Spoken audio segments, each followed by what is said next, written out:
Tidbits from TNT, Friday morning, September 19, 2025. Listen to the full version on the official dinarreport.com blog and become our supporter on Patreon. TNT. Tishwash. Iraq remains America's darling. The Supreme Court dismisses a lawsuit against Baghdad for hundreds of millions. The Supreme Court in Washington ruled on Wednesday, September 17, 2025, to prevent an American military affairs company from fining the Iraqi government $121 million in a lawsuit related to breach of contract to rehabilitate Iraqi army weapons. According to a Bloomberg report translated by Baghdad Today, Way Oak Technology, a military-related company, filed a lawsuit against the Iraqi government, seeking $121 million in damages for the contract suspension.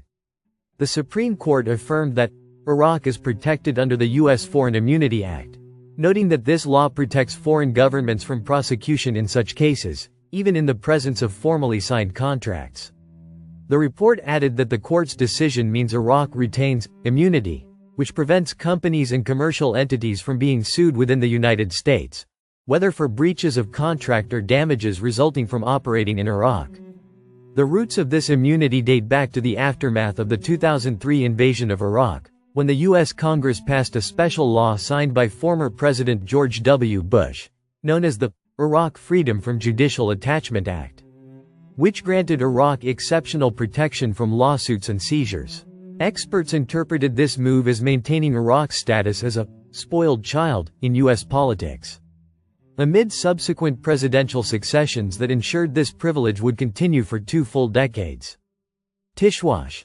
The oil minister affirms the government's support for the Iraq Investment Forum to attract foreign capital. Deputy Prime Minister and Minister of Oil, Hayyan Abdul Ghani, reviewed today, Thursday, the preparations for the Iraq Investment Forum, stressing the government's support for the Iraq Investment Forum to attract foreign capital.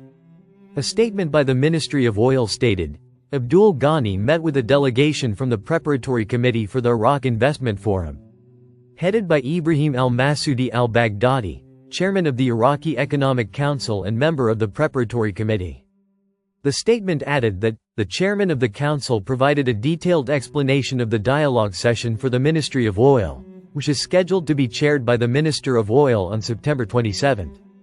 During the meeting, investment opportunities presented by the Ministry of Oil were discussed, which aim to attract investments in the oil and gas sector and petroleum industries. It continued, the meeting discussed logistical preparations and preparations related to sending invitations to the relevant ministers, including the Turkish and Lebanese ministers of oil. The minister stressed his keenness to support the forum, which reflects the government's direction towards revitalizing the national economy and attracting foreign capital. The statement indicated that the meeting was attended by the executive director of the Economic Council, Thabet Kazim al-Safi, and the Assistant Director General of the Economic Department at the National Investment Commission, Hussein Ali Kanbar, in addition to Hazem al-Shamari from the Media and Relations Department. Tishwash. Abu Raghif inaugurates the e-signature conference in Baghdad to promote digital payments and secure transformation. The Activating Electronic Signatures to Support E-Payment conference kicked off in Baghdad today, Thursday, under the title, Towards a Trusted Digital Environment. The conference, held under the patronage of the Prime Minister and under the supervision of the Central Bank and the Communications and Media Commission, brought together ministries, government institutions, and local and international technology companies.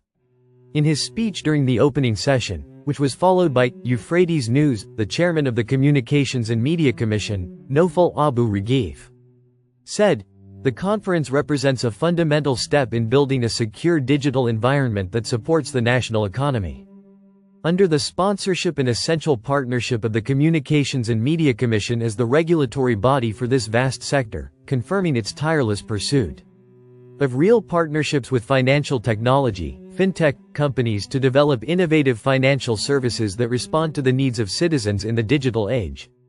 Abu Raghif added, the success of this project requires responsible institutional strengthening of information security, which is the cornerstone of data protection and ensuring digital trust, as well as developing the infrastructure and encouraging informed investment in this field. He emphasized the authorities' commitment to implementing applicable legislation, most notably the Electronic Signature and Electronic Transactions Law, in line with international standards and regulations of the International Telecommunication Union. The Commission chairman concluded his speech by emphasizing that digital transformation is no longer just a regulatory option, but rather a national economic necessity, calling for integrating the efforts of the state, the private sector, and international partners to build a sustainable digital economy that meets the demands of the times and serves the Iraqi citizen. Listen to the full version on the official dinarreport.com blog and become our supporter on Patreon. Source: dinarrecaps.com